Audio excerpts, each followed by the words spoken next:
In today's video, I'm going to show you how to find and calculate CB%, that's mean variation on scientific calculator. First, you need to click on mode, then on type, again click on type, then you can see SD. Now you need to click on this button on.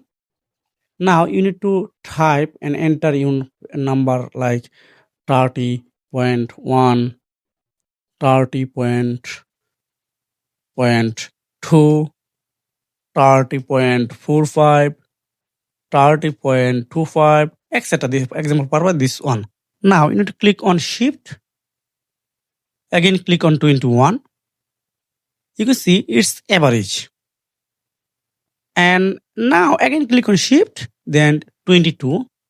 Now click on equal to, then you can see this is a variation 0.12%. That's it. So if you found this video helpful for me, sure like and subscribe this channel. So you can take care. Goodbye.